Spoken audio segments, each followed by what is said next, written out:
प्यारे बच्चों, class 11th के लिए हिंदी इलेक्टिव या हिंदी ऐच्छिक बोलिए JCRT द्वारा मॉडल प्रश्न पत्र जो जारी किया गया, उसमें से आज हम लोग सेट 3 जो अंतिम सेट है उसी के आंसर को समझेंगे।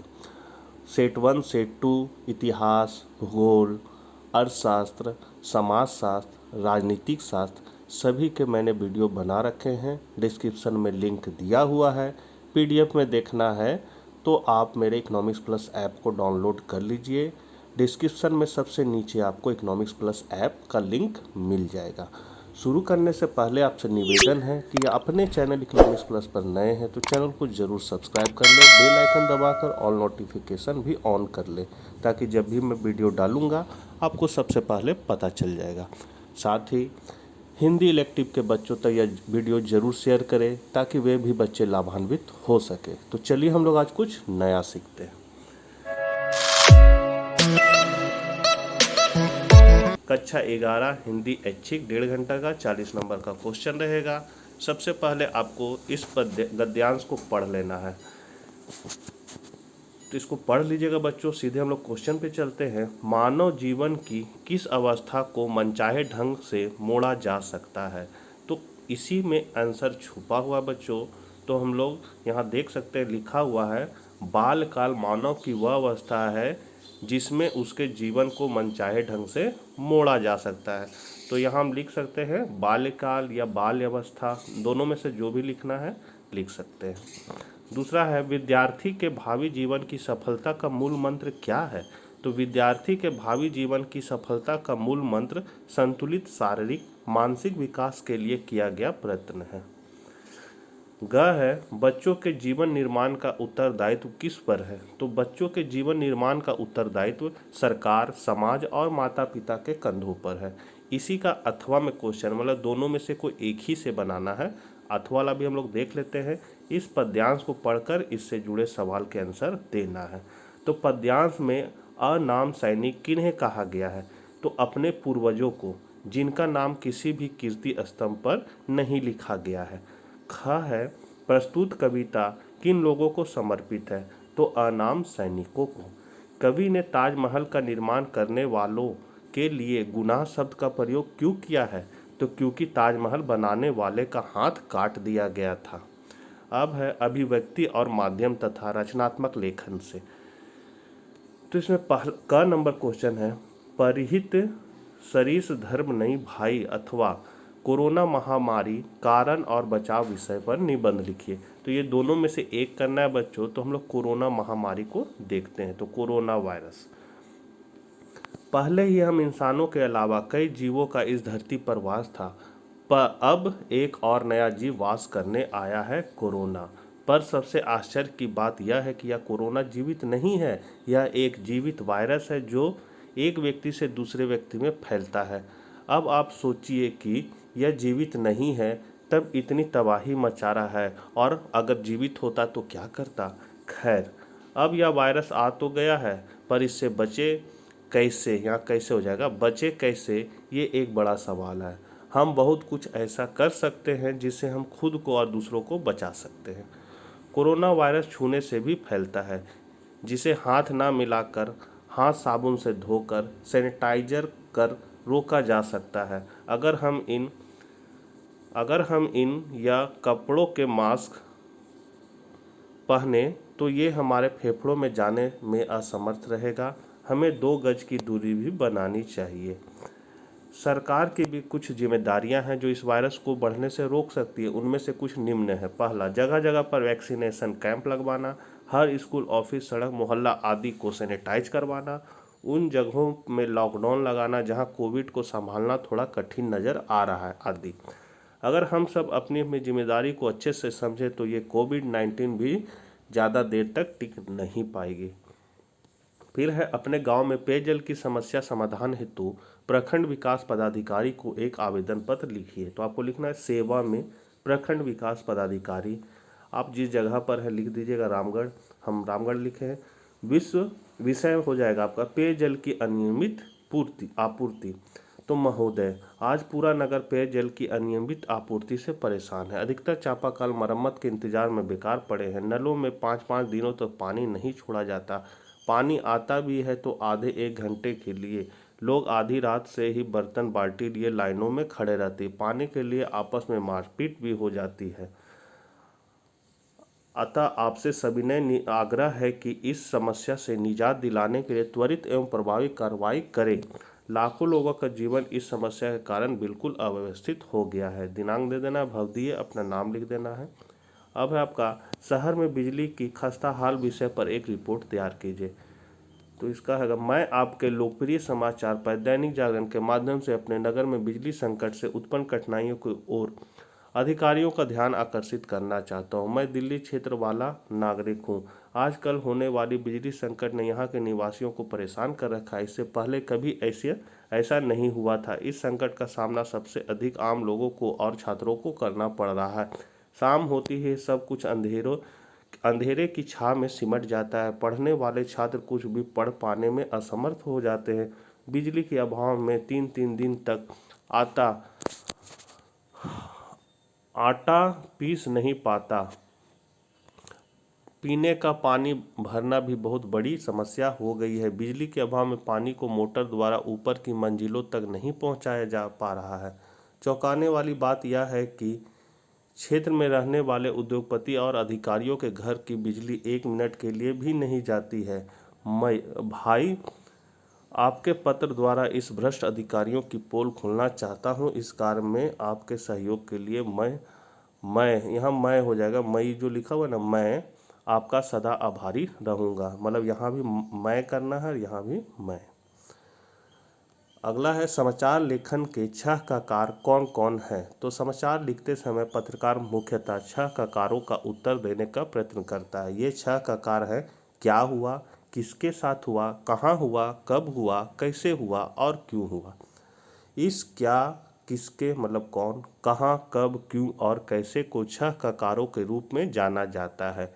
किसी समाचार या घटना की रिपोर्टिंग करते समय इन 6 ककारों पर ध्यान देना वह आवश्यक होता है। अब है आपका पाठ्य पुस्तक से बच्चों क्वेश्चन।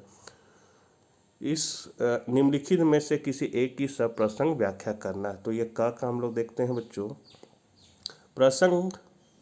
प्रसंग है, प्रस्तुत काव्यांश हमारी पाठ्य पुस्तक अंतरा 1 में सुदामा पांडे धूमिल द्वारा रचित घर की वापसी से लिया गया है। इसमें कवि घर में अपने परिवार के सदस्यों के बीच रिश्ते का बात कहते हैं कि व्याख्या है, हमारे परिवार के सदस्यों के बीच रिश्ता तो है, परंतु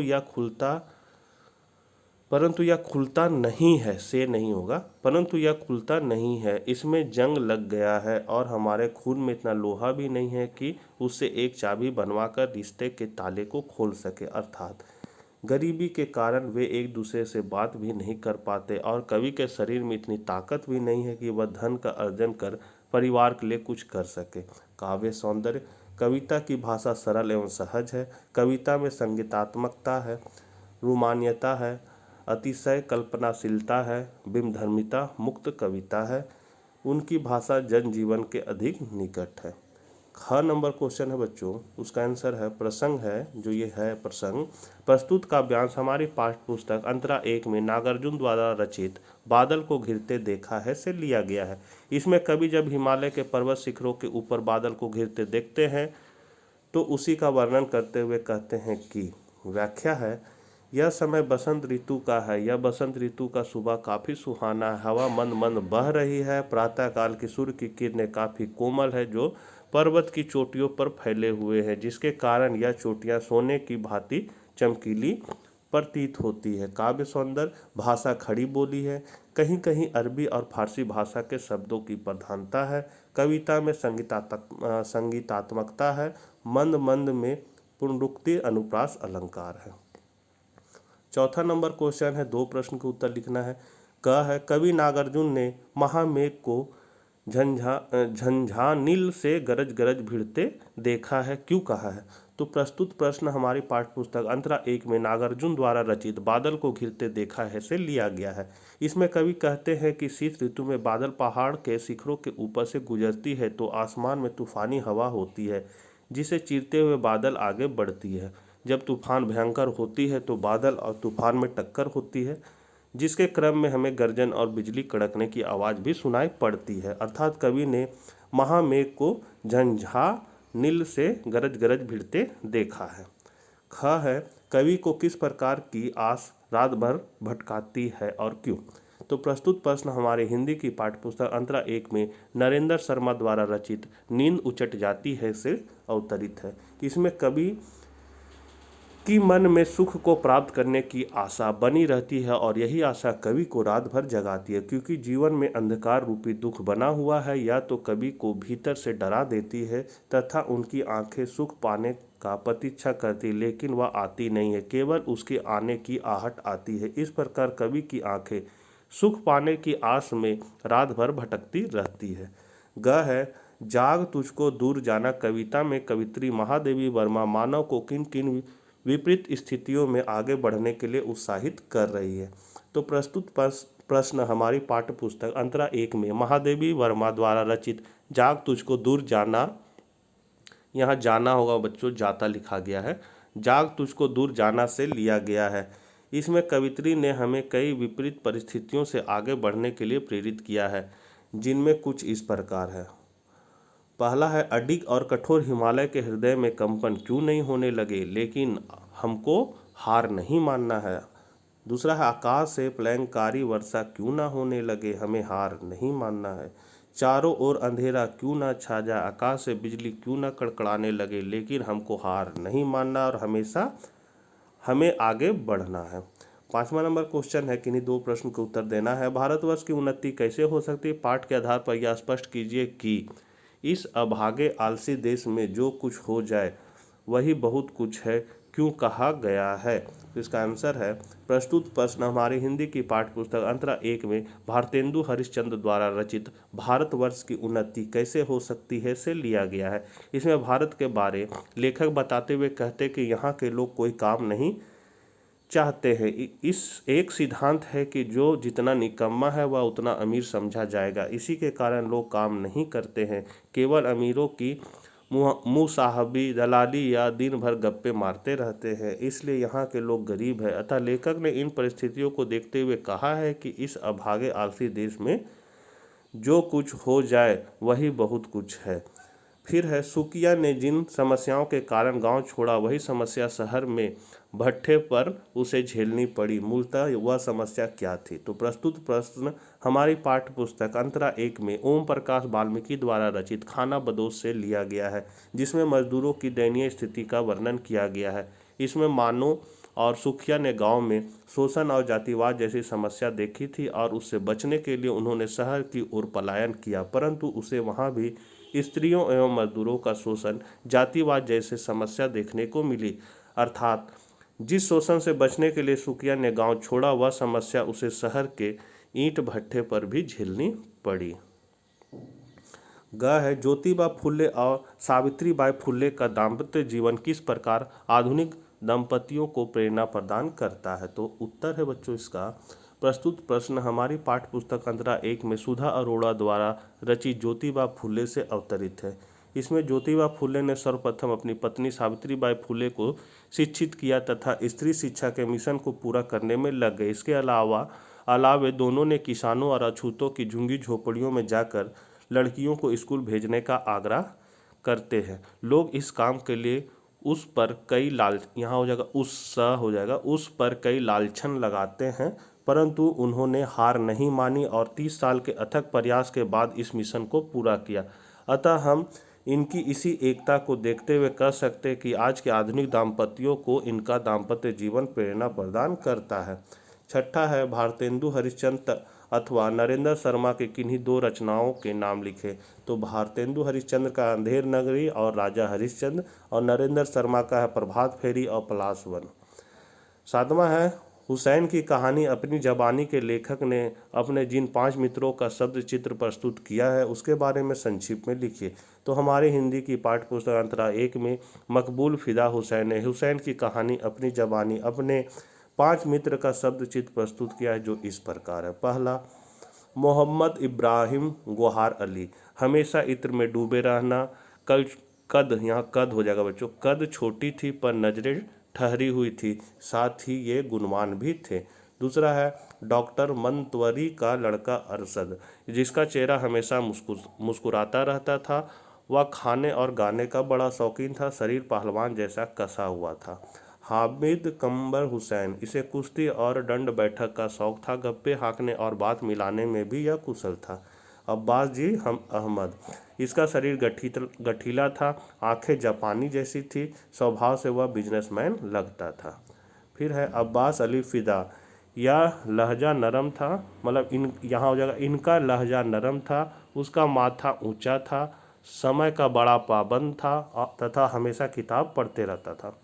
इसी में 8वां में क्वेश्चन है बच्चों, दुकान पर बैठे बैठे भी मकबूल के भीतर का कलाकार उसके किन कार्यकलापों से अभिव्यक्त होता है। तो प्रस्तुत प्रश्न हमारी पाठ्य पुस्तक अंतरा 1 में मकबूल फ़िदा हुसैन द्वारा रचित हुसैन की कहानी अपनी ज़बानी से अवतरित है। इसमें मकबूल का मन लगाने के लिए कई तरह की दुकानों पर बैठाया गया। उसने दुकानों पर बैठा तो सही, परंतु उसका ध्यान ड्राइंग और पेंटिंग में ही लगा रहता था। उन्हें न तो चीज़ों की कीमतें याद रहती थी और न ही पहनावा। वह जनरल स्टोर पर बैठे बैठे सामने से गुजरने वाली मेहतराइन का स्केच बनाता था। इसी प्रकार बोरी उठाए मजदूर की पेंच वाली पगड़ी का स्केच बनाता था। वह पठान की दाढ़ी का स्केच, बुर्का पहने औरत का स्केच तथा बकरी के बच्चे का स्केच भी बनाता था। अतः इन सभी क्रियाकलाप के माध्यम से ही मकबूल के भीतर कलाकार की प्रतिभा अभिव्यक्त होती है। 8वां क्वेश्चन है बच्चों, चित्रकार बेंद्रे की पेंटिंग बैंड बॉन्ड के बारे में संक्षिप्त में लिखिए। तो पेंटिंग बैंग बॉन्ड को बेंद्रे साहब ने 1933 में अपने घर पर ही एक कैनवास पर बनाई थी, जिसमें उन्होंने अपने छोटे भाई को नौजवान पठान के कपड़े पहनाकर मॉडल बनाया था। इसमें सिर पर हरा रुमाल, कंधे पर कंबल, हाथ में डंडा, सूरा और डेगा यानी फ्रेंच इम्प्रेशन की झलक। इस पेंटिंग के लिए बेंद्रे को मुंबई आर्ट सोसाइटी ने चांदी का मेडल प्रदान किया था। इसी का 8वां में क्वेश्चन है, किसकी चित्रकारी करने के लिए मकबूल ने बचपन में स्कूल की अपनी किताबें बेच दी थी। तो मकबूल ने कोल्हापुर के शांताराम की फिल्म सिंहगढ़ की पोस्टर का ऑयल पेंटिंग बनाने की सोची, तो उन्होंने ऑयल कलर और ट्यूब खरीदने के लिए अपनी बचपन की स्कूल की किताबें बेच दी। तो बच्चों, ये था हिंदी इलेक्टिव का JCERT द्वारा जारी किया गया लास्ट मॉडल सेट, जो मैंने आप लोगों को कंप्लीट करा दिया है। मिलते हैं नेक्स्ट वीडियो में, तब तक के लिए आज्ञा दीजिएगा। Bye bye.